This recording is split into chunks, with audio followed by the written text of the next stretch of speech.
Kayo po ba mga bossing ko ay isa sa mga pupuntang dagat? Alam niyo po ba mga bossing ko na napakaswerte nito kung kayo ay pupunta ng dagat? Mainam na kumuha ka ng ganito. Kahit isang ganito lang mga bossing ko, maswerte po yan. Kasi yan ay nagmula sa tubig. Tubig ay kasaganahan.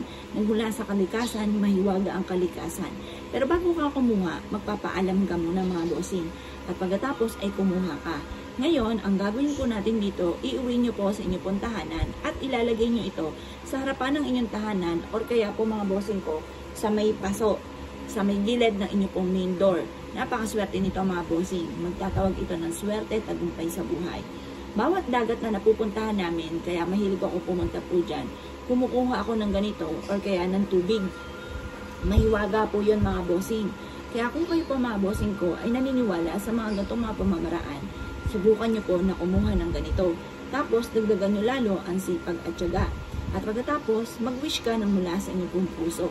Simula ngayon ay mas magiging masagana na ang aking pamumuhay. Simula ngayon ay makakamit ko na lahat ng aking mga pinapangarap. Siksik, liglig at umaapaw at maraming blessing ang darating sa akin. Ganoon ang mga pag-wish na walang gamit na sana, direct to the point mga bossing. Ngayon po mga bossing ko, ibilad nyo ito sa may silangan hanggang alas 8 ng umaga. Makalipas ang alas 8 ng umaga, ito pa mga bossing ko ay kunin nyo na at ilagay nyo na ito sa main gate po ninyo or kaya po sa gilid ng pintuan ng inyong pong main door at maghahatak po ito ng swerte. Whenever nyo pa itong hindi nagagawa, subukan nyo po ito. Maswerte rin po ito kung ito po ay ipagkakaloob ninyo sa inyong pong mga kapatid or sa inyong magulang or sa kakilala ninyo na nais nyo na maging maswerte, maging matagumpay. Pero kung batugan ng taong ito mga bossing ko at walang ginagawa, baka sisihin pa ang bato natin dahil wala naman siyang trabaho, wala siyang ginagawa sa buhay niya.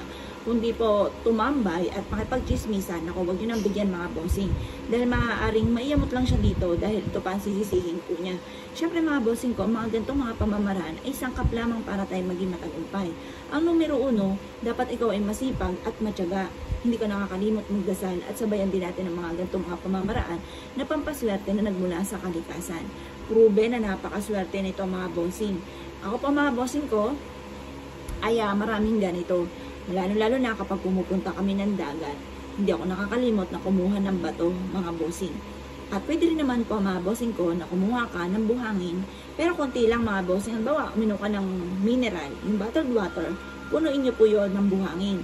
At umuwi ka sa inyong tahanan, pagka uwi ninyo sa umaga, ibudbud nyo ito sa may inyong pong main door, papasok ng inyong tahanan, at makalipas ng ilang minuto, habang binubudbud mo, ulit-ulit ka na nagwi-wish na itinatapon nyo na lahat ang mga kamalasan nyo, makakabayad ka na sa mga pagkakautang, or kung ano man ang mga pagsubok ng pinagdadanan ay kagad mo itong masolusyonan.